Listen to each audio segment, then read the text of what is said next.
risk can be defined as an event or circumstance that has a negative effect or impact on our businesses. And we know that Nigerians, the way we behave, we can just dabble into establishing businesses without sitting down to also make plans for some of the risks that may come along our way as we drive that business operations. So you must decide on how much of these risks you are prepared to take. And we should also know that the risk that we're talking about is very harmful to our business. We need to make proper plans and arrangements to manage them effectively.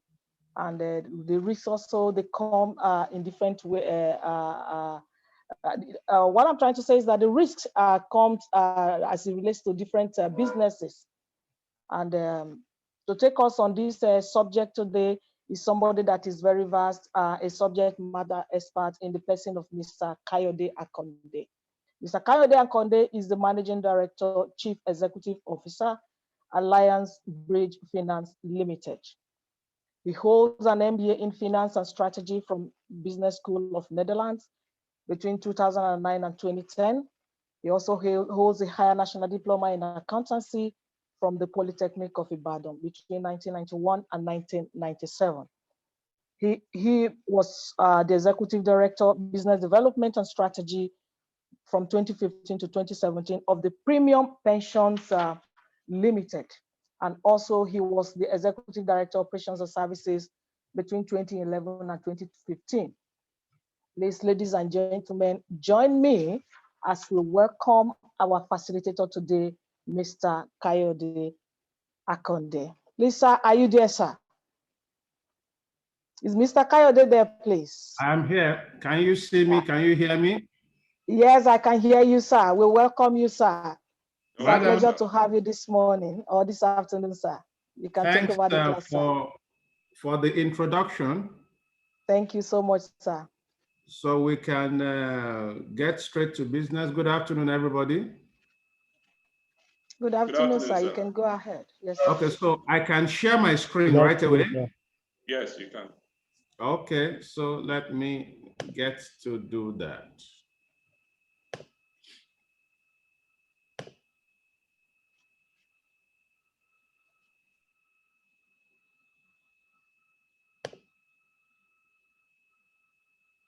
Okay, so can we see the screen? Yes, we can. Okay, so what did you say I should do that other time again? Just go to slideshow. Slideshow. I can't seem to see slideshow right now. Okay, just look at the bottom right. Yes, bottom right. Go to, you see something like a dashboard. Bottom right, bottom. Bottom right.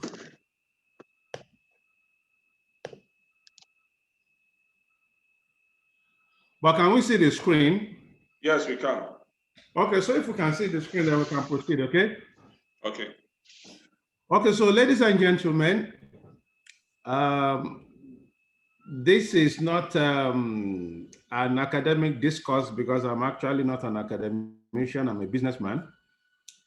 So I will basically be sharing my experience or experiences as an entrepreneur, the risk that entrepreneurs face, and how I have been managing and tackling the risk that I've been facing in my business.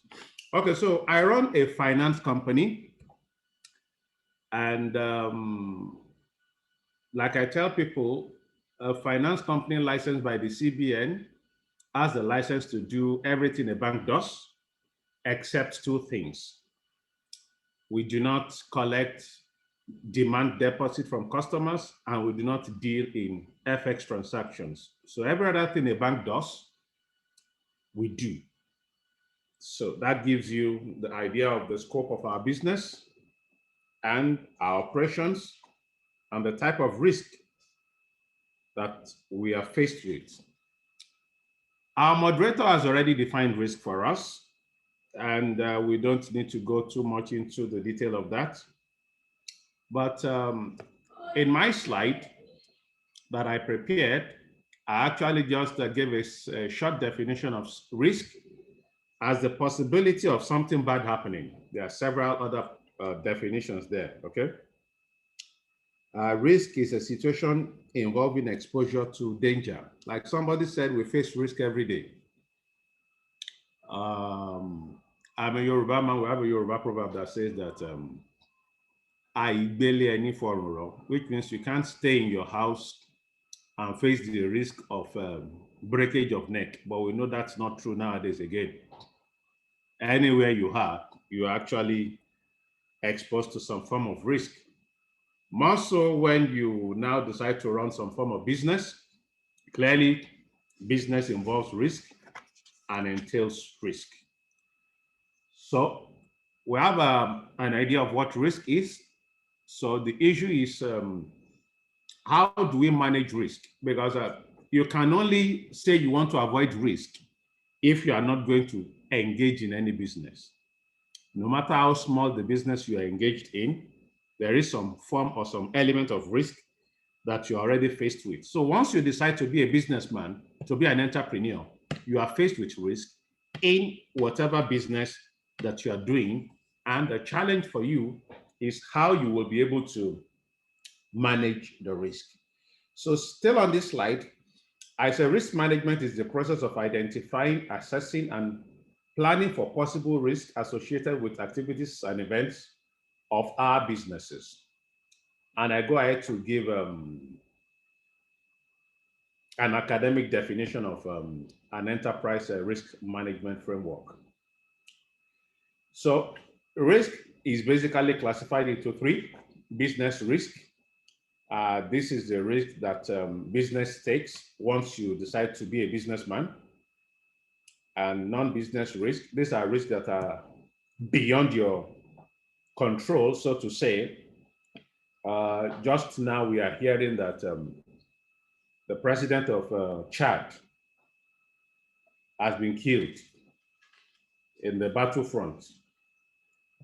That has introduced some element of risk to people who are the citizens of Chad or Nigerians who have any business or transactions that they are doing with Chad. That was a risk that was not within their control. And we have financial risk, which generally arises due to instability in the financial market. So we've been talking about risk, and we said that we can't avoid risk, we have to manage risk. So what are the strategies for management of risk? And the first one is there are some risks that you just have to accept. You can't avoid them. I'll give you a short story. When I was starting this company, I told a friend of mine, I'm getting a finance company license from CBN. He said, what does that mean? When I told him what it means, that we will be lending money to businessmen and contractors, he asked me, he said, but I can't remember that my dad is a herbalist or a juju man. I said, what do you mean? He said, you want to start giving loans to people and your dad is not an herbalist. Okay, so you yourself, have you acquired some spiritual powers so that if these people don't want to pay you the money they borrow from you, you can be able to attack them or threaten them in their dreams? Yeah. What type of questions are these that you're asking? But basically, what my friend was trying to tell me is that the terrain you are going into is an extremely risky terrain. So that made me to assess my position again before accepting the risk of going into the business. And I tell you, there are several risks in this business. Now, so the strategies for managing risk, the first one is, are you accepting the risk of the business you are going into? If it's too risky for you, then look for something else to do. The second is to avoid the risk, which means, okay, this business is too risky for me. Let me avoid it. Let me avoid going into the risk. The third one is to control the risk, which means you are going to establish your own policies and procedures to manage the risk. Now, because we are talking of entrepreneurs here and we are not talking of large corporate organizations, we may not be able to afford the luxury of having the paraphernalia of offices, departments, and functions that large organizations do have. I.e., you may not be able to have a full-fledged risk management department, internal control different from internal audit, and all the stuff. But the reality is that in some ways, the functions of those offices must be performed. Otherwise, the business faces a grave risk of failure. That's the reality. Now, the next strategies for managing risk is to manage the risk itself, which means you do something to lower the probability of the risk that is inherent in your business. So we are going to take the business I do as our case study in the course of this our business discussion. The next one is to share the risk. As a financier, someone may come to me to finance a particular project, maybe worth 500 million, and I feel that, oh, this project is too big, or the risk is too high for me alone to involve in. And I reach out to another finance company and say, look, let's look at this business together. Do you find it interesting? If you find it interesting, can we pool resources together so that we fund this particular business? What I'm basically doing is that I'm sharing my risk. And you can also transfer risk. Again, using my business as an example, if I can get a big insurance company to underwrite some elements of a contract that I'm financing, it means I'm transferring some of my risk to the insurance company, of course, for some consideration to the insurance company, which is the premium that the insurance company will be getting. I'm not, is there a way of assessing and knowing that the participants are hearing me? Can I get it more engaging? Coordinator.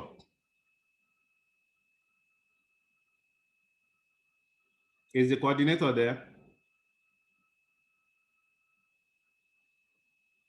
Hello?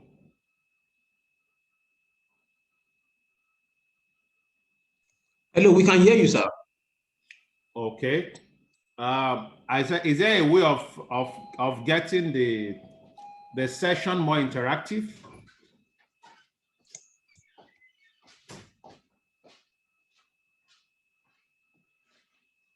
Hello?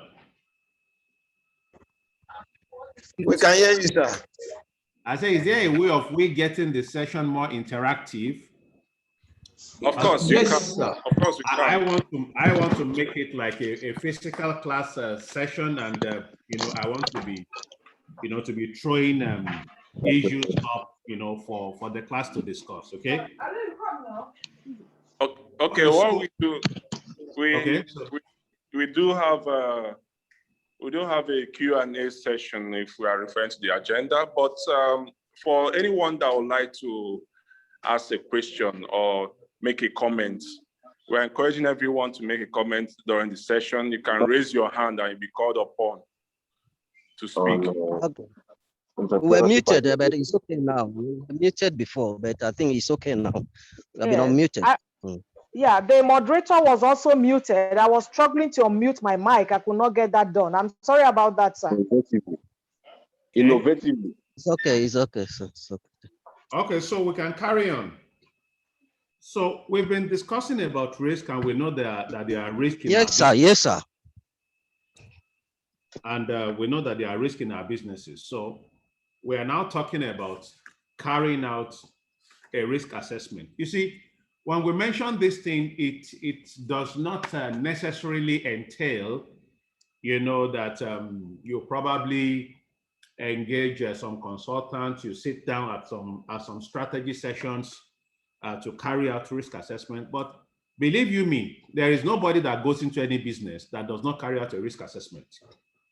Even if you are going into pure water business, you have to carry out some risk assessment. How do you want to sell? What are your customers? Are they going to be buying cash? Are they going to be buying on credit? If they are buying on credit, new risk are already being introduced. How will they be able to pay you? So it's always good to carry out risk assessment.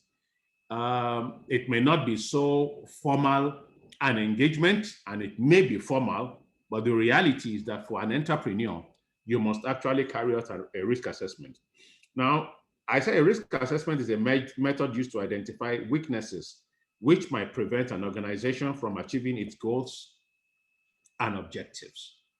So you should be able to understand the business you are going into and find out what are the things that can be an impediment to you being able to achieve what you are going to do.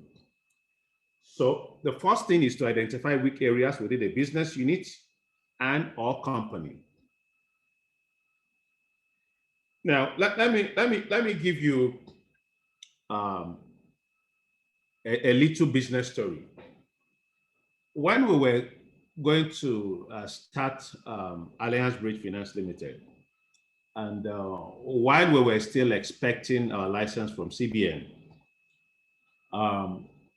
we decided that, look, we've set up our office, we've recruited staff, we've set up our IT infrastructure, rent is running, everything is going on, and we are just waiting for our license to come from CBN.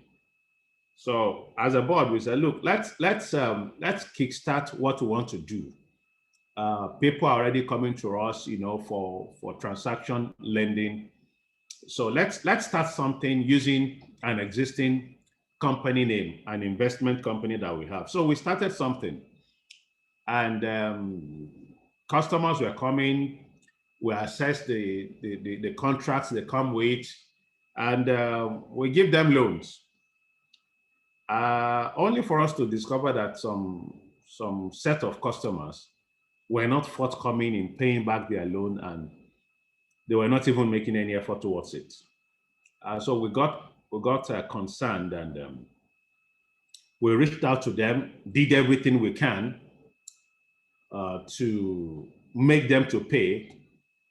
At the end of the day, we had no option than to resort to the court. It was when we got to court that we actually knew why the customers were not paying. They actually came to borrow money from us with the intention of not paying ab initio. And what they planned to rely on was to tell the court that, look, this is not a finance company yet. It's just an investment company. They don't have a CBN license. So they have no license to engage in lending. So they're actually doing something illegal. And with that, it will have been an illegal transaction ab initio. And not only would we have lost our money, we could actually even be prosecuted for doing something illegal. But unfortunately for them, we have identified that as a weakness before we ventured into the transaction. So what have we done? We had looked and said, how can we mitigate the situation we're in? And we discovered that we could actually get what is called a money lender's license. So with this money lender's license, you could actually do lending legally. What you couldn't do is mobilizing of funds from the populace, which we were not doing yet at that particular point in time. So we had this license, but that was not even the defense our lawyer put forward that defeated their argument. And our defense was very simple. In crafting our contract with them, we had been very careful not to call it a loan transaction. So the offer letter we gave to them says that we are investing in this project that you have brought to us, and where we should have put interest, we actually called it consideration. So our lawyer simply said, my lord, there is an offer that we have given to these people, and there is an acceptance from them. For every offer and acceptance, there must be a consideration. At no point in time did we say we are giving these people a loan and we are not charging interest, which is something that is associated with a loan. So we just decided to invest in their project and we are getting a consideration for it. And the judge said, that's fair enough.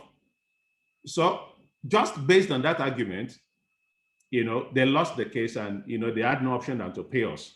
Now, what am I driving at is that if we had not carefully looked at our weakness and crafted our offer letter appropriately, if we had called that offer a loan and we had put the word interest in there, they would have won the case against us.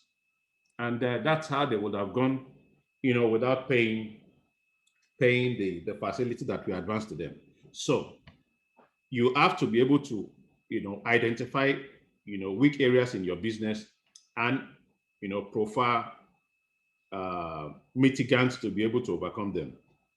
So the next point on this page is to direct resources effectively. Too many people or too much time may be spent on processes that do not need much attention, while riskier processes are lacking in attention. I believe that is explicit enough. And the third one is to communicate risk as an end product that will visually show you and upper management where the problems are.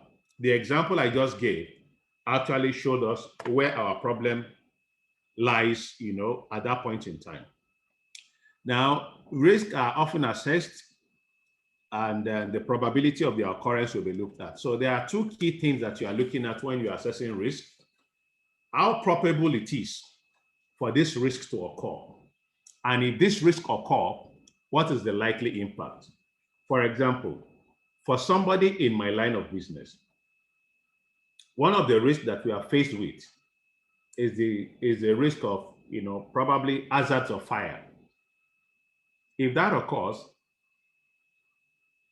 it's going to have significant impact on us because it's going to destroy a lot of records, which are the things that we depend on, for the type of business that we're engaging in.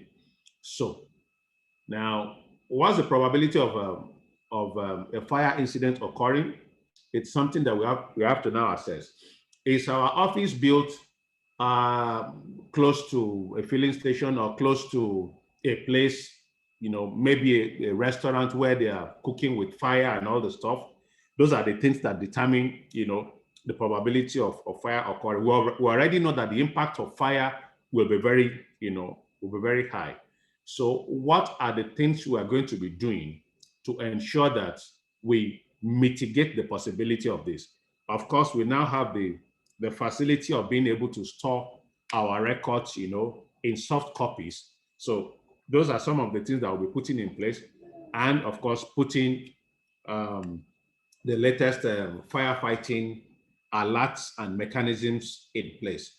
So this is, it's a bit academic, this page, but it's not so academic. It's actually a reality, that people are faced with. So if we draw a graph of the impact of risk and the probability of occurrence of risk, we're going to have this table that I have here, and it's just self-explanatory. I'm sure this table will not be strange to you. What it's simply saying is that where the impact is going to be very high, but the probability of that risk occurring is low, then that's an LL.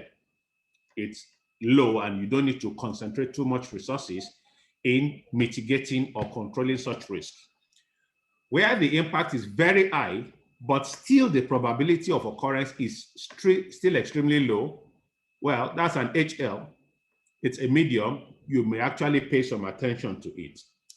Now, where the probability of occurrence is very high, but the impact will be very low, that's on the extreme right, is still a medium, is an LH, low high.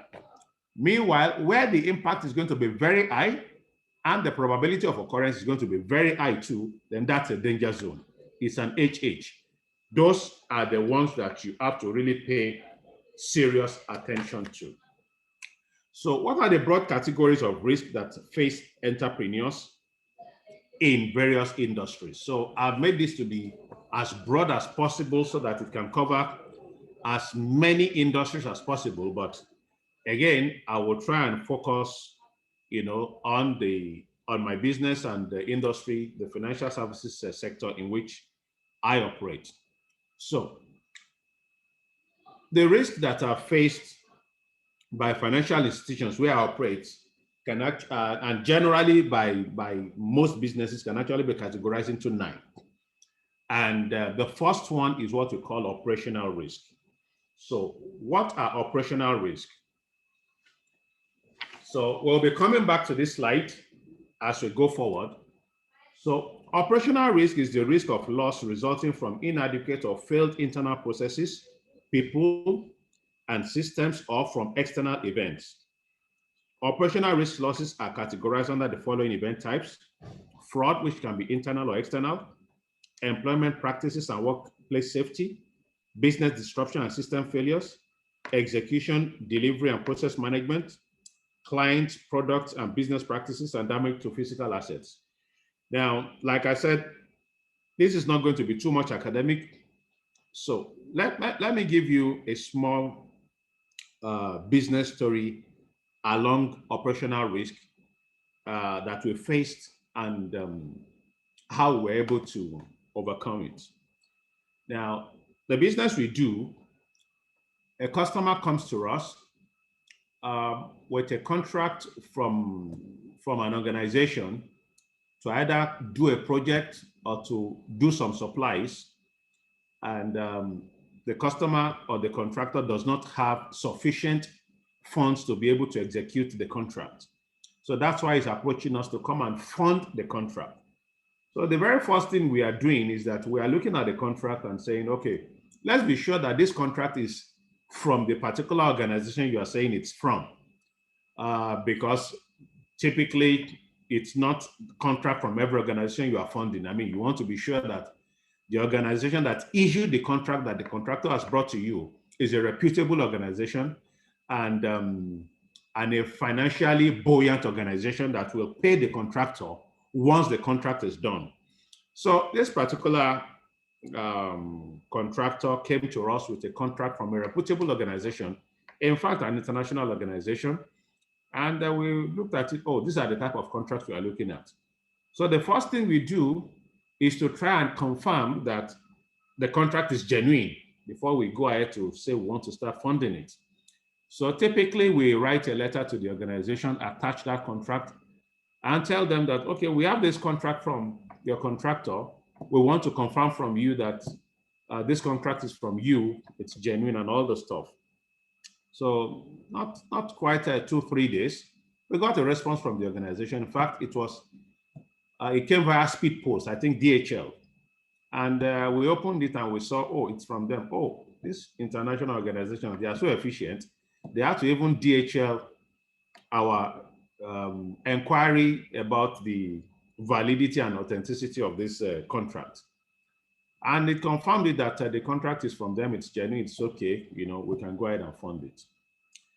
But because we have something in our organization that we said that, look, for every contract that we are going to finance, after the standard confirmation, there should be what we call a second level confirmation, which is really not cast in stone. It now depends on the circumstances and the experience of the relationship manager or the account officer in charge of that particular transaction.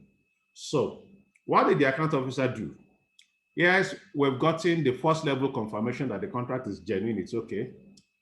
So he thought to himself, what second level confirmation can I put in place? So he now said, oh, this is an international organization. Let me go to their website. He went to their website just to make some inquiries about them. And he discovered that, oh, they even have a section on their website where they list the contracts that they've given out. Oh, this makes it very easy. So he just picked up the particular contract we're about to finance, and looked at the reference letter number and went to the section on contracts and scanned through and could not see this particular contract. Meanwhile, other contracts were there. So that got him curious. So, armed with the letter from that company confirming to us that the contract is genuine, he went to the organization. And at the gate, he requested to see Mr. So and so, which was the person that signed the contract confirmation letter to us. Now, because he mentioned his name and everything, apparently they thought he knew him. He said, "Do you have an appointment with him?" He said, "Well, I have some confirmations to make with him." So they allowed him to see the person. So when he met the person, he introduced himself and asked whether that person is the person. And he said, "Yeah, that's me, that's my name." So he brought out the letter and said, "We just want to confirm from you whether this contract confirmation letter signed by you, was actually signed by you." The man looked at the letter and his jaw dropped. He said he had never signed anything like this. This is not from him. This, his signature was forged and all the stuff. So it became a lot of issue. They went to their reception to find out our letter when it came, who received it. We discovered that our letter was actually blocked at the reception. It was not recorded in their system. And it was from their reception that, the cartel that was into that, sat on it and now generated this letter and put his signature and they sent to us for confirmation. So you can imagine the fraud we would have been exposed to, assuming, we do not have this second level confirmation. So that's a typical operational risk that we were faced with. If we had gone ahead, yes, eventually we may not disburse, but who knows, we may actually get to the point of disbursement and we're actually dealing with a fraudulent contract ab initio. Okay. Again, I'm not so comfortable. The whole place is quiet. I'm not hearing anything. So I don't know whether. We are enjoying it. We are enjoying, yeah, we're following you, sir. Yeah. That scenario is fantastic. That scenario is fantastic. Okay, beautiful. You may go on, sir. Thank you. Now, still on operational risk, because this is where most of the risk of a business actually lies. You set up a supermarket and you are going to put some people there to be managing it. There will always be the risk that some people will come to the supermarket to come and steal. Even in highbrow shopping malls and everything, we always see all these videos on social media, how some people were stuffing things into their underwears and taking out. So you have to be able to put some things in place to prevent theft, and all these are parts of the things that we call operational risk. Okay, operational risk is actually inexhaustive. You can actually go on and on and on and on in operational risk. It's a function of the business you are into, the industry in which you are operating. Now, so let's go to the next one, which is credit risk. And we say this is a risk that arises when a customer fails to perform its obligations under a trading or financial contract, or when its ability to perform such obligation is impaired. It does not only arise when a customer defaults on settlement, but also when its payment capability decreases. It is the most significant risk faced by businesses and entrepreneurs. Now, anybody that is into, let's say, buying and selling, the fact that you are selling anything on credit, and clearly for maybe 70–80% of businesses, you can actually sell it in cash. You have to sell it. The fact that you are selling on credit means that you are exposed to credit risk,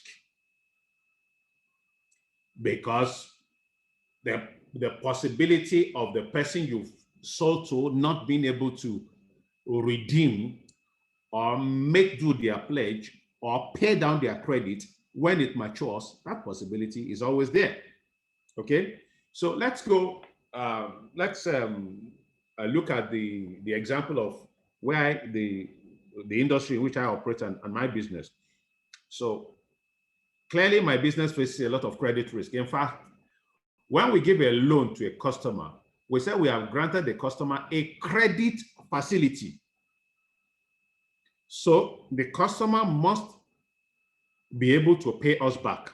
So what are the things that we are going to be looking at? Number one, a customer comes to me with a contract of 40 million and he says he needs 38 million to execute the contract.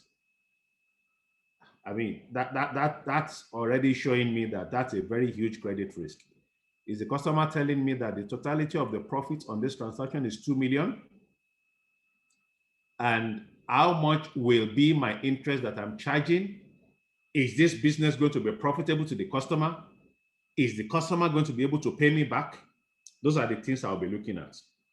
Now, again, I'll be looking at, you have brought a contract issued by an organization. What is the reputation of this organization in paying their contractors?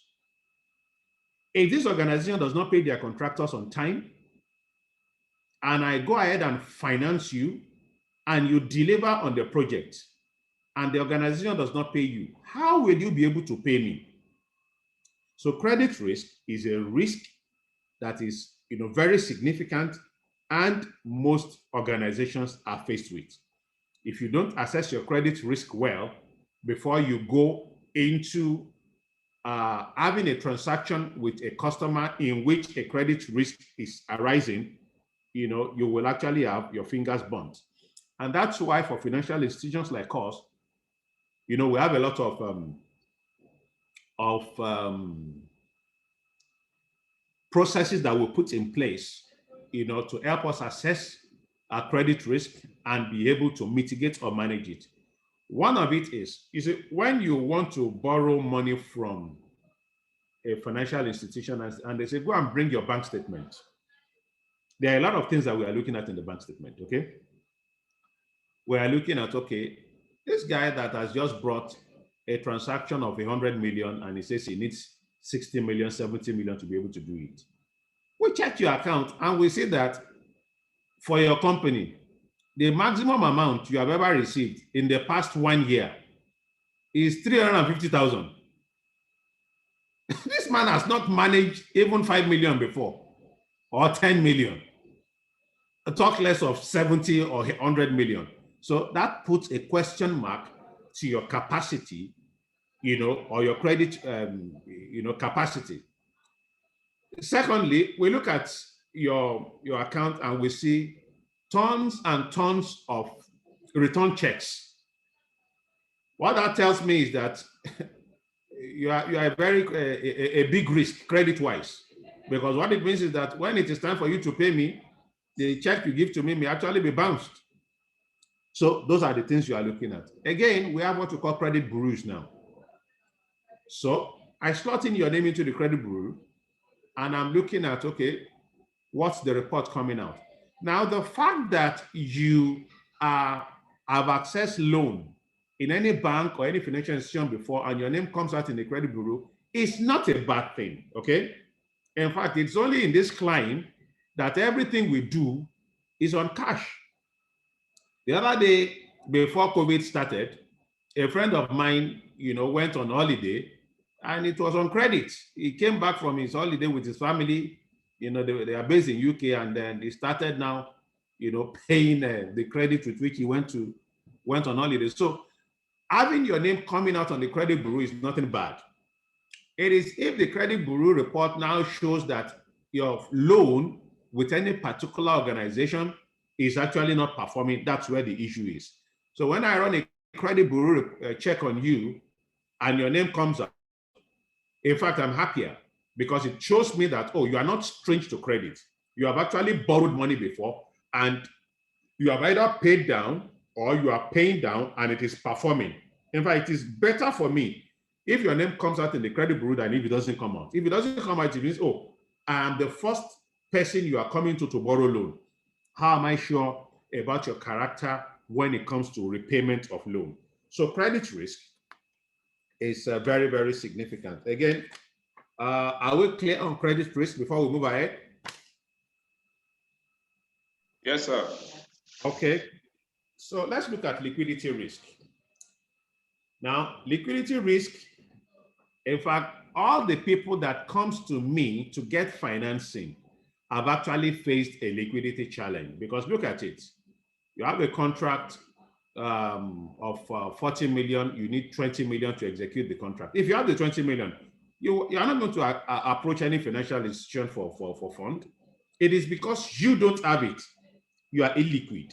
That's why you are approaching me and saying that, oh, I want you to help me to fund this transaction.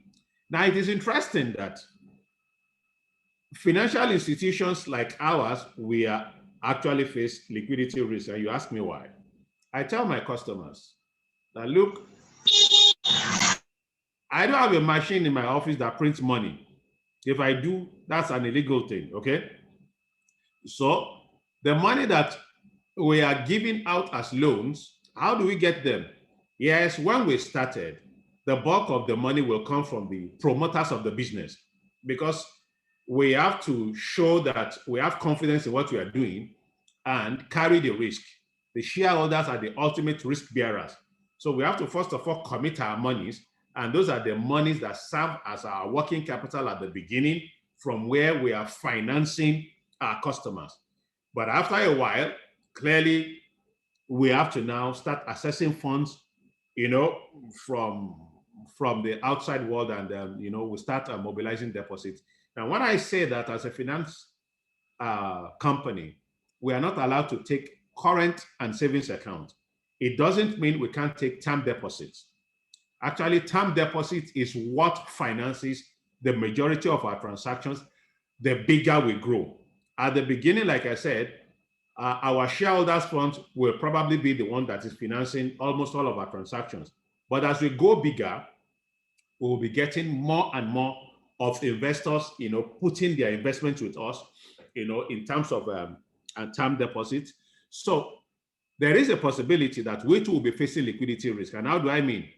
We have several customers coming to us, having transactions to finance, and we don't have enough money on ground to finance them. That's a liquidity risk for us too. So we have to make sure that, and you don't want a situation whereby a customer comes to me, I've assessed the contract employer, that's the organization that gave me the contract, they are good, they are reputable. This contractor too is good, is reputable, the transaction is good, but I can't finance it because we have run out of funding. Now, by the time that happens once or twice, I'm already creating a bad reputation with my customers. So when we get to reputation risk, we'll discuss that more. So I don't want that to happen. So I have to make sure that I manage my liquidity well, so that I always have liquidity to disburse whenever, I have quality transactions, that are coming my way. So as a financial institution, I too am also faced with liquidity risk. I should always make sure I'm liquid in order to be able to meet, our obligations to our customers of financing them. And so we take deposits from high net worth individuals, we take deposits from organizations. So let me use this opportunity to market all of you. If you have some spare 50 million, 100 million, either personal funds or your company that you are not using probably for the next 90 days or half a year, bring them to us. Let's discuss the terms. I'll give you good rates so that the business can continue. Hope you get me on liquidity risk. Yes, sir. Yes. Good. So is anybody giving me deposits? The amount you just mentioned now is, to some of us, is shocking. So we'll discuss about that later. Can you give the minimum? Don't worry, I'll see you in person. Yeah, I like. Who is that I'm talking to? So I can take your name down, so I can reach you later. What is the rate? Dr. Otna Matthew. Okay, Otna Matthew. So we'll discuss. Hello, sir. Yes, please. Hello, sir. This is Otumba Yemi Awodipe. Sir, I really want to. Yes, sir. Well done, sir. Yeah. I really want you to go through that liquidity risk again, sir. Okay. Now, what is liquidity? So I think the slides are not moving again. The slides are moving. Pardon? Good. Yeah, thank you. It's okay now. What we have in our slide. Liquidity risk is the potential loss to the company arising from either its inability to meet its obligations or to fund increases in assets as they fall due without incurring unacceptable costs or losses. It arises when the cushion provided by the liquid assets are not sufficient to meet a company's obligations. Often, a company facing liquidity problems may have to undertake transactions at heavy cost, resulting in a loss of earnings, or in worst case scenario, the liquidity risk will result in bankruptcy of the company if it's unable to undertake transactions even at current market prices. Okay? Now, the long and short of that is very simple. Like I earlier explained, every customer that comes to me, when I say to me now, to Alliance Bridge Finance, to access credit, is actually facing a liquidity crisis. Because like I said, you get a contract. Okay, you say I should not call big figures again. Let's make it smaller. You get a contract to supply some items from an organization, let's say a UN agency, and the contract value is 10 million. And you need 6 million to go into the market to go buy those things to supply to them. If you have 6 million, will you come to me to finance you? The answer is it's because you don't have up to 6 million. Maybe you just have 1 million or 2 million. You now need 4 million to balance up. That's why you are coming to me.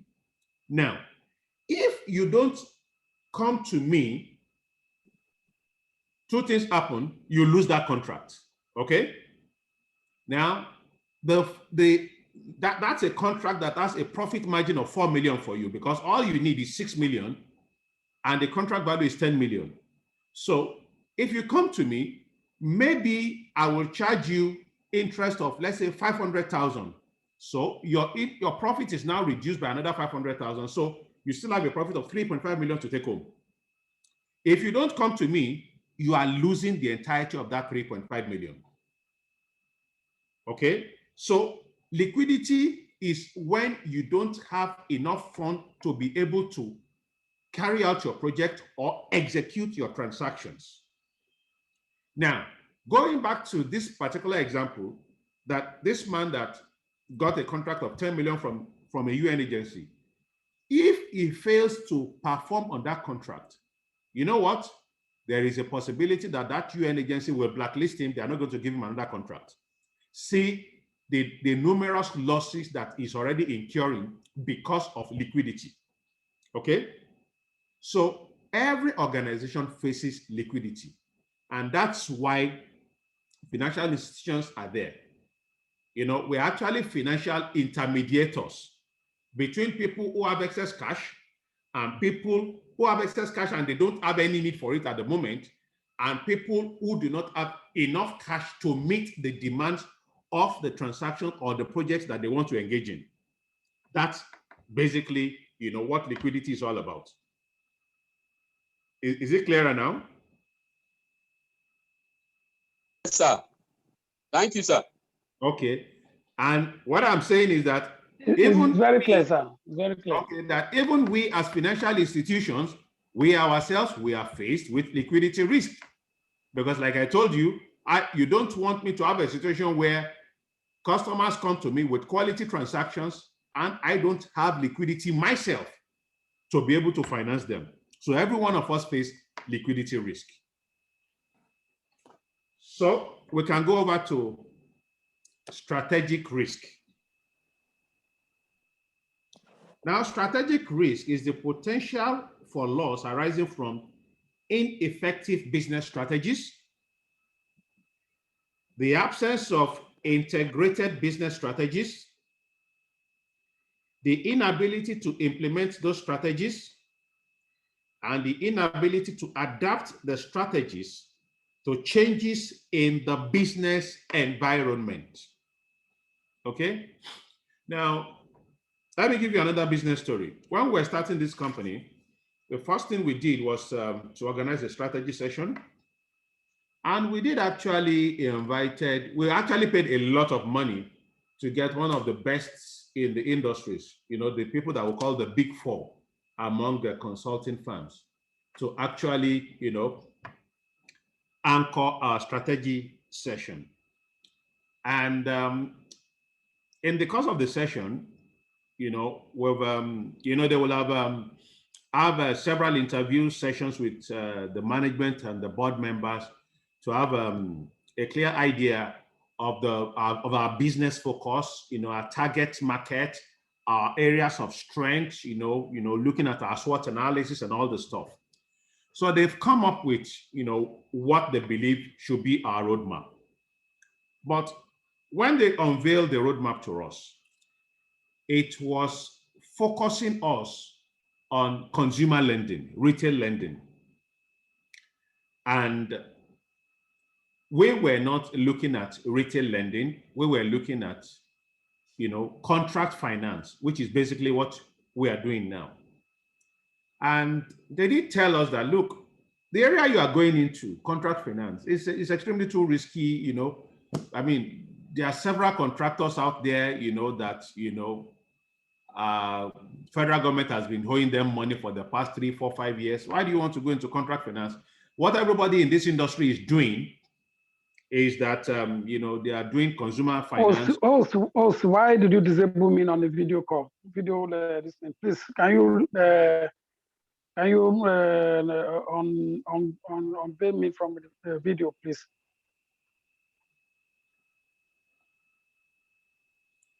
I have to rush. We're almost 1 hour, and this thing is supposed to be an hour. Hello. So can we have the complainant? Have you enabled this video so we can continue? You may go ahead, sir. I've not been able to view the video, please, because I need to be seeing the video. You need to do it yourself. You need to do it yourself. I've done it, but I've done it. I've done it, but it's not unable to carry out. Okay, Maybe please, you can go out. Prior to it, okay? Okay, doctor, you can go ahead. You can go ahead. Okay. So now those were the things they put forward to us. Now, there are strategies that you need to put in place to run a consumer lending business, which are quite different from the strategies that you are going to put in place to run a contract finance or contract lending business. Okay? So if we go ahead with our contract finance and we are applying the strategies for consumer lending, clearly that will be inappropriate and that will be spelling doom. So if we are going ahead with contract financing, then we should actually, deploy contract financing strategies to mitigate the risk that we will be facing, in contract. For example, if you are doing consumer lending, you don't have anything to do with, verification of any contract, because there was even no contract in the first place. You are dealing with individuals. You are not dealing with organizations, so you may not be so much bothered about their CAC documents and all the stuff, For example, for us as contract financiers, when a customer comes to us, clearly it's company that a contract has been given to. We want to be sure that the company that we are dealing with is the company that the contract was awarded to. Now, there are several times when a contract is awarded and it is stated on the award contract that this contract is not transferable. So, company A got a contract and company B comes to meet us to finance it. And we do not do our due diligence. And we fund company B to do the contract. When payment is going to be made, company B is not going to be the one to collect the money. It is going to be company A. If the company here decides to play a fast one on both with the financier and company and company B. What do? Because the contract employer, that's the organization that gave the contract, they don't know company B. So those are some of the things that you have to start looking at. So you want to be sure that the person that is, the company that is coming to you for financing is the company that actually got the contract. That's number one. Now, number two is that, how am I sure that somebody did not just go pick up their CAC document and come and meet me and say, oh, this is our company, we've been given this contract, we want to finance it. Now, in this instance, the contract is genuine. No? Not that the contract is not genuine, but the company coming to meet me, the people, the physical people coming to meet me are not the owners of the company. They just picked up the company papers, or maybe they used somebody's company to bid for the contract without his knowledge. So what are the things that I have to put in place to tie these people coming to me with this company? I have to say, okay, can we see your CAC document? In the CAC document, you that is standing before me, who are you in this CAC document? Are you a director? Are you a shareholder? I can't see you in the CAC document.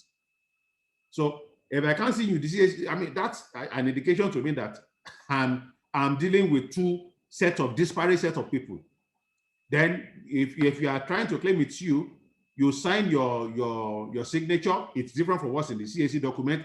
I say, bring your international passport. It's different, I can't correlate it. So you can see the strategies are put in place to help me to know that, oh, because I'm doing contract financing, these preliminary things are very critical. If I miss it on those ones and I go ahead and finance, it is at the point of payment that, story starts. You understand? So some of those things are very critical. So they are strategic risk. You don't want to start it, and then if you miss out on strategic risk and you now go and put everything right in operational risk and everything, yes, you have financed the contract, you have finished financing it.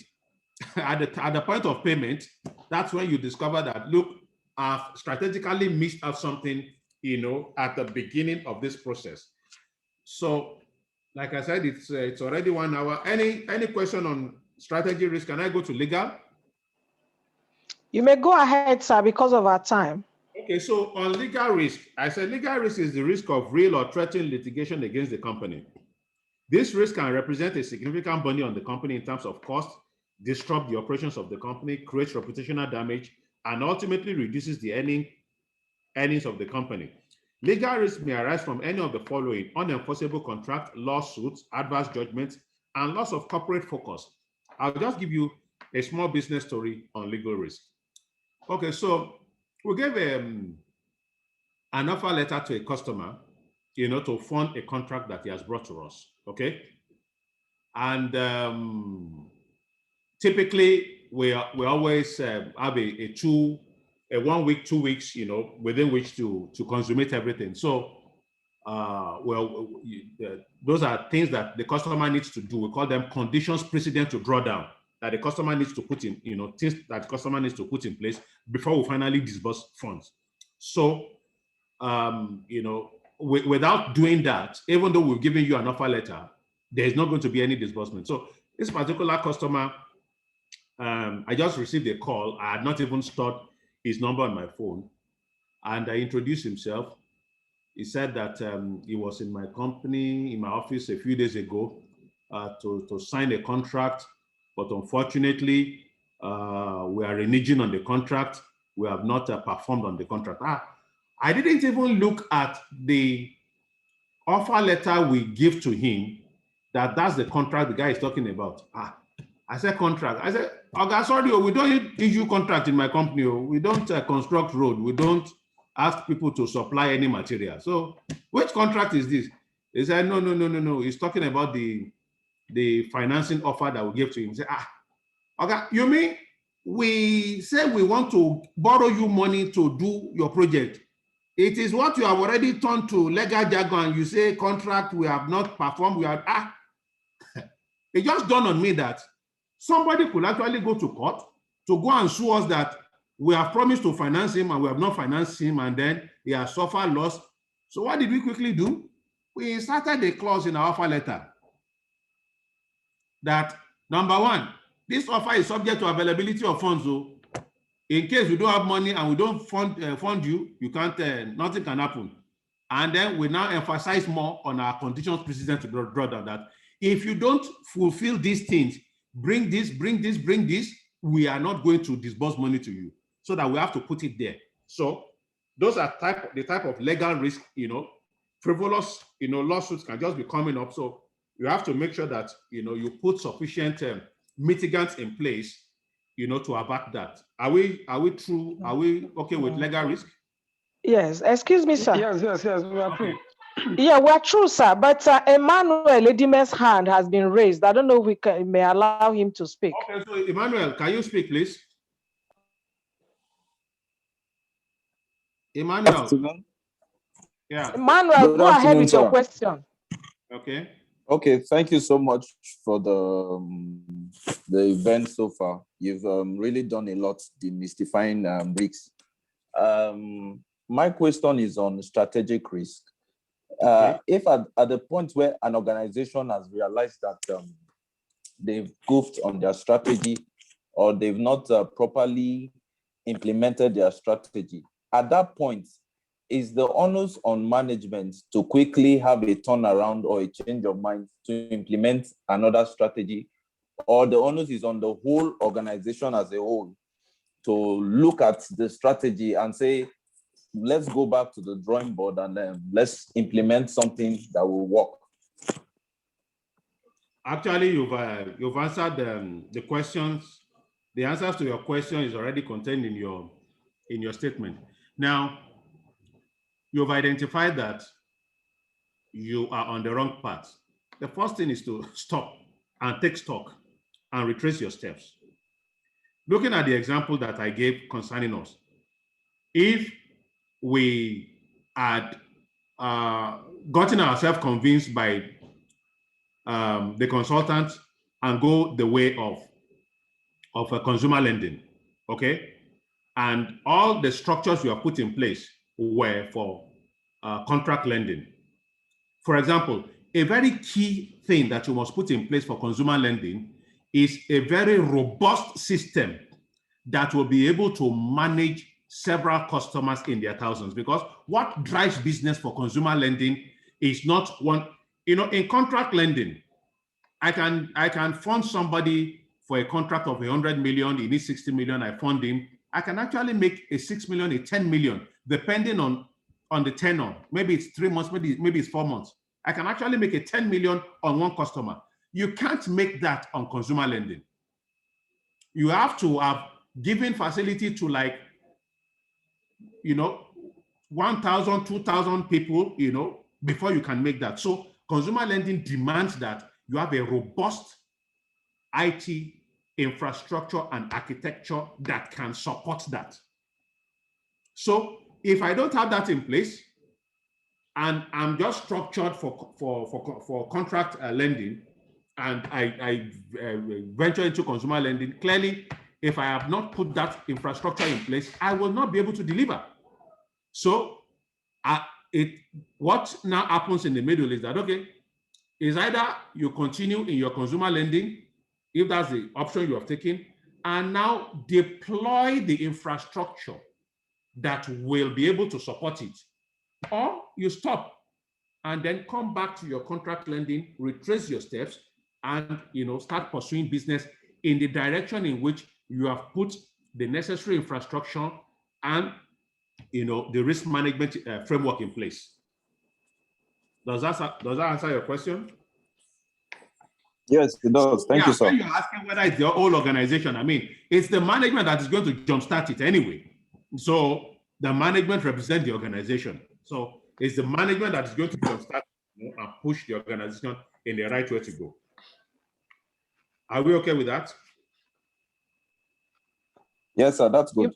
You may go ahead, sir. But our time is fast spent already. We can go to reputational risk. Okay. Now, I was giving an example earlier on liquidity, and I said, look, if you don't manage your liquidity well, it's going to affect your reputation. If I've generated so much customers and I don't have sufficient liquidity, and 1, 2, 3, 4, customers have come, and they see that, there is no problem, everything is okay. The only thing is that we don't have money. What's going to happen? Customers order, you better don't go to those people. You'll get there now, they will just waste your time. You bring this document at the end of the day, even after offer letter, they will say they don't have money. That becomes a reputational issue for you. And with that, bad reputation, you are going to be losing, business in the marketplace.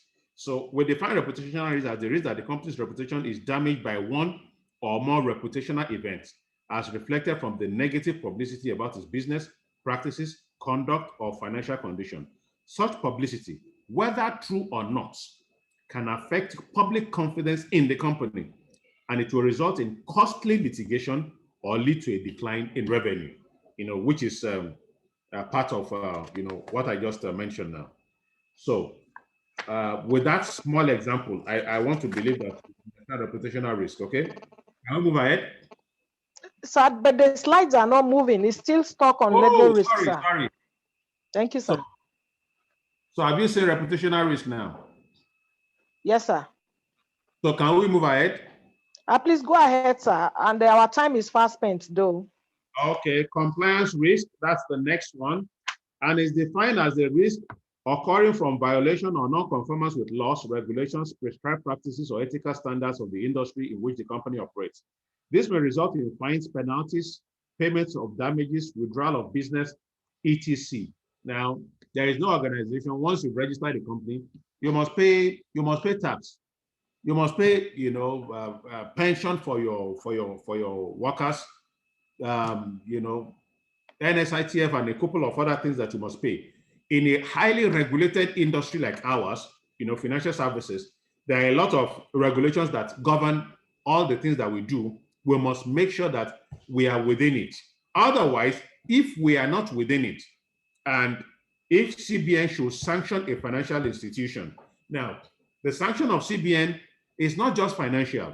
Yes, they will ask you to pay money. So out of the profit you have made, which you believe, oh, this is the profit for shareholders, you have to now cough out from that and pay it as fine to CBN. But much more than that, anytime CBN finds a financial institution, you must report it in your financials that CBN has fined you. So what does that do for you? When anybody is reading your financial report and they see, loads of fines, of reports in there that you've paid, fines to CBN, that doesn't give confidence to anybody that wants to deal with you. If a financial institution wants to invest in you or wants to give you deposits, and they see that, they say, oh, this organization we are dealing with is not a highly, compliant organization. So, it will affect your reputation. We just said, look at a reputation risk. So compliance risk is the risk, that the organization faces from violating, a whole lot of this. So that means that you must now understand the industry in which you operate. Ignorance of the law is no excuse. You must understand the industry you operate in and the laws, the rules, and the regulations that are governing the industry, so that you can always make sure that you are complying with the rules and the laws at every point in time. And that consciousness should be built into your staffs, not just your compliance officer. All the staffs, in the course of their business, they must make sure that, oh, whatever we are doing, we are being a compliant organization. So can we move ahead to the next one? Or do we have a question on compliance? Yeah, you can move ahead, sir. There is someone that raised hand, please, before we move forward. Peter Chijioke, can we hear you, please? Yes, thank you very much, Mr. Coyote, for this presentation. Now, I just want to ask a question.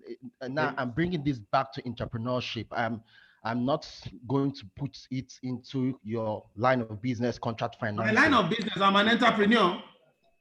Okay, okay, I understand. Now, what I'm trying to say is that would it be right to say that you would not be able to capture 100%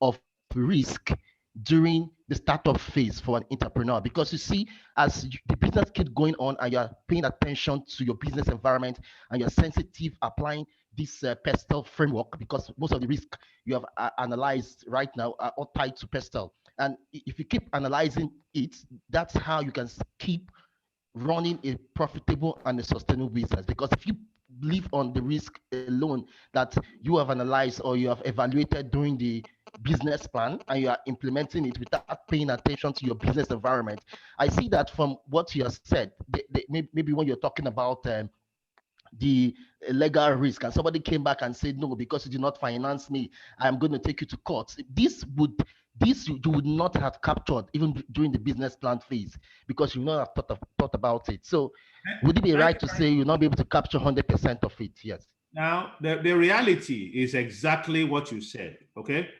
Every entrepreneur is entering into a river that you don't know the depth of it. That's the reality. And that's why in one of Warren Buffett's investment advice, he said, don't put your two legs in the river at the same time, okay? So if you want to know all the risk in the business before you dabble into it, then you are not going to go into it. It's like somebody saying that he wants to know all the risk in marriage, or the good side and bad side of the partner you are marrying before you marry. I mean, you will never get into it.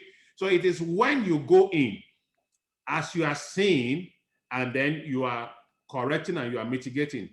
Our offer letter that we use now, that we use in giving the offer to customers, I can't tell you the number of times it's been updated. Something already happens today, and at our next management meeting, we're going to discuss it, and we may have to again, insert another clause or another provision into it or into any of our processes. So that's risk management for you. Risk will keep on arising, and you just have to, keep on. Most of the things that I've discussed with you are not things that, like, there was a customer that we financed, and everything went on well. And at the point that the contract employer paid them the contract sum, and it was now time for us to get our money, the customer went to the bank and tried to change signatories and remove us, and they alone and all the stuff. So if we had not tied that end, it will have been an issue. But even at that, it was not completely tied. So we have to now build additional things to make sure that such did not occur.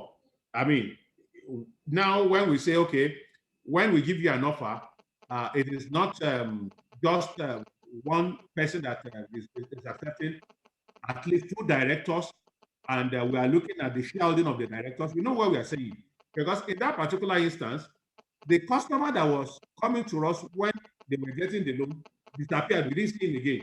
It's another man that came up and said, well, he's a director in the company, and he's not even aware or comfortable with the loan that his partner came to take from us from the beginning. So we cannot do this, we cannot do that. I will say, okay, you are a director in the company. You knew your partner came to us to access a loan. We disburse the money, enter into your company's account for you to be able to execute the contract. You did not complain that time. They have now paid you for you to pay us. You are now coming to say that you are not part of, So when you now see us putting some additional things in place, it's because of some of the experiences that we have faced, with people. So back to your question, you can never finish assessing. Anybody who wants to sit down and say, oh, before I start this business, I want to assess all the risks. No, you are not going to be able to get that done, because the business environment will keep on changing, and things that you could not foresee at the beginning will keep on coming up, and you start seeing them. But the key thing is that at least you are ready for the business that you are going into. That's it. Thank you. Thank you very much, Dan. So, and then market risk, fiduciary risk. Let's just run through it. Market risk, most of you will not face it. If you are not borrowing money, you may not face interest rate risk. If you are not into anything importing, you may not face any foreign exchange risk. If you are not trading in the capital market, you may not face any equity risk. Maybe only commodity price risk is what you'll be facing. So market risk is the risk of losses due to adverse market movements. Entrepreneurs, through their investment decisions, will intermittently be exposed to market risk and typically have to deal with several types of market risk. And the primary market risks, sometimes referred to as pure market risk, are interest rate risk, foreign exchange risk, equity price risk, and commodity price risk. Well, for an import-dependent economy like ours, most of us actually face foreign exchange risk, because even if you are not the one importing it, when the importer imports it and the foreign exchange has moved against the importer will have to build that into the price, and then the next thing is that prices have increased in the market. So I think that covers market risk. Are we okay with that? Then fiduciary risk. Fiduciary risk. Thank you so much, sir. Which describes the danger that the fiduciary will not act in the best interest of the company by not deploying the entrusted assets for their intended purpose, achieving value for money or not properly accounting for funds, ensuring due diligence over funds in their custody in fiduciary capacity. It is also the danger that a trustee It's like Emmanuel is raising hands. So please, can you answer Emmanuel first? Emmanuel, okay, so what's the issue, Emmanuel? Sorry, I would like you to continue. This might answer my question to save time. Okay, so fiduciary risk is also the danger that a trustee may cause an investor to lose money due to mismanagement that may take the form of poor record keeping, neglect, or simple accounting errors. Now, let me just give you a simple example, okay? Again, for my business. I am financing a customer. After we have done everything, we now said, oh, look, this account of domiciliation, where money is going to come into, where the contract employer will pay you when we have financed you and we have done the contract. Let's have joint control over this account, okay? And that's submitted to the bank. Look, if this customer can go and collude with his account officer to remove that control we jointly have over the account, and the customer can have access to the account, what has basically happened is that the bank that has a fiduciary duty to us has failed in that duty. The customer has access to the account, he has taken the money, he has disappeared. Even if we see him, the money has already been, been spent by the customer. So we will now be faced, with a situation that we did not intend. So that is a small, example or summary of fiduciary risk as faced by a financial institution, like us. So, ladies and gentlemen, I guess that's the last one. Thank God I didn't put any other one. So we are through. Thank you so much, sir. You're welcome. Yes, sir. Do we still have any questions, or it's we can call it a day? Okay, we are calling on Ms. Sopemi to take a closing remark because we have quite spent a lot of time. So Ms. Sopemi, please can you come online so that I can take the closing remark on behalf of Rome Business School Nigeria. Thank you. Thank you very much. Thank you so much, speaker for today, Mr. Kayode. It's a pleasure. Sorry for cutting in. Please, can we have Dr. Babatunde, please? Okay, sir. Okay. Okay. Thank you very much. Sorry, it's a bit dark here. Okay, this is better. Sorry, it was a wonderful presentation, and it is worth the time. And I'm sure a lot of people have learned a lot of things while going through this little session. And I want to encourage that we all continue to attend such presentations because we have a lot of things to learn. Rome Business School is committed to ensuring that we give out the best of the best. And I really wish everybody a wonderful time ahead. And as you continue to join Rome Business School for our different commitments. Thank you very much. Go ahead, Dr. Yemi. Thank you. Thank you, Dr. Babatunde, for that encouragement to our executive students. A big thank you to Mr. Kayode Akonde for gracing us with so much wealth of knowledge today. We cannot thank you enough. Our executive students are really grateful. To our moderator as well, Mrs. Vivian Zainab. Thank you for moderating such a beautiful session. Thank you so much. You're welcome.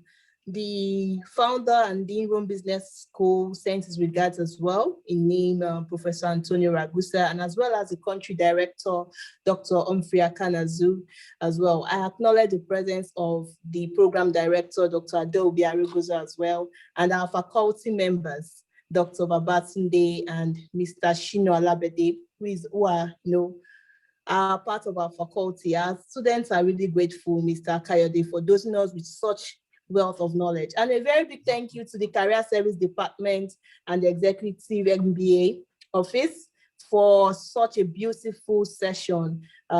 If you have more questions, please drop it in the chat box as well. And for all prospective students who would love to come on board and be part of Rome Business School Master Programs, do feel to drop your email address and an admission advisor will reach out to you.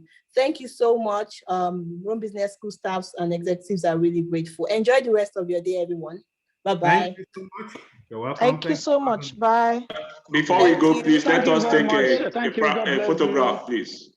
Before we go, let us take a group photograph. I call on Mr. Philip to handle that on our behalf, please. Mr. Philip, are you online?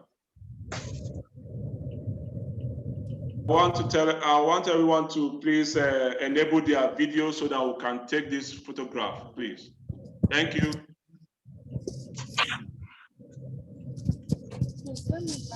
But the slide is still showing the slide. Sir, you can stop sharing, please. Okay, I've stopped. No, it's showing that we cannot take picture. It's showing that you cannot start your video because of the host. Okay, please be patient.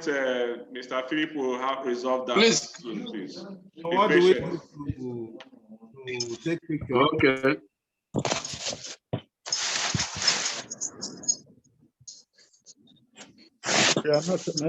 Okay, I can see some people are here to enable their videos. Please let us enable our videos. Let us so we can take the photograph and move on with today's activities, please. My video is unable to on. Have to enable us, please. Yeah, okay, I cannot. You can be taking the photographs. Please, can you enable me? Mr. Please enable everyone to share their videos, please. Please enable us, please.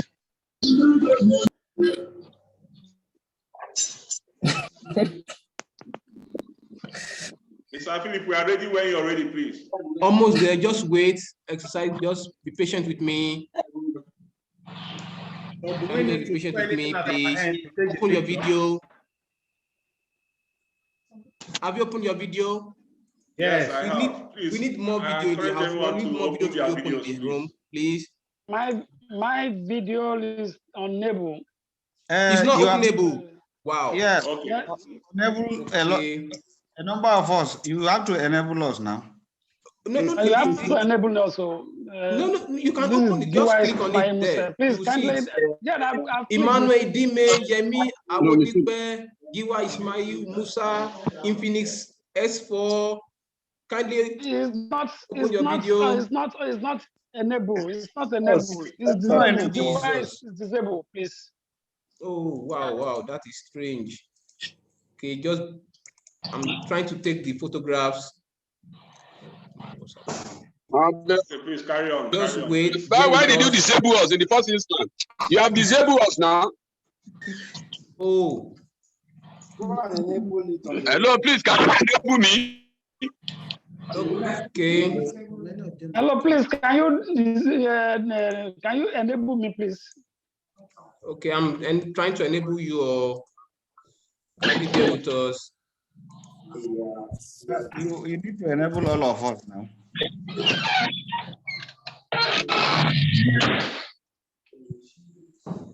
Okay, I think it's done. Okay. It's not done. My own is not done. It's not done. No. Yemi, I would please enable me. Yemi Awodipe. My own is not. My own is not done. Okay, okay. Oh, yeah, you can try it now. Not done. Awodipe. Musa is not done. NGR delegation. You can open your video. Infinix SJ for open your video. Okay, I think. Okay, yeah, good. Giwa Ismail Musa is not enabled. Sending chat now. Position well, nice positioning. Good, perfect, perfect. What about Giwa? What about Giwa Ismail? It's not enabled now. You said, what's your name, sir? What's your username, sir? Giwa Ismail. Okay, Giwa. Okay. Okay, am I good to go?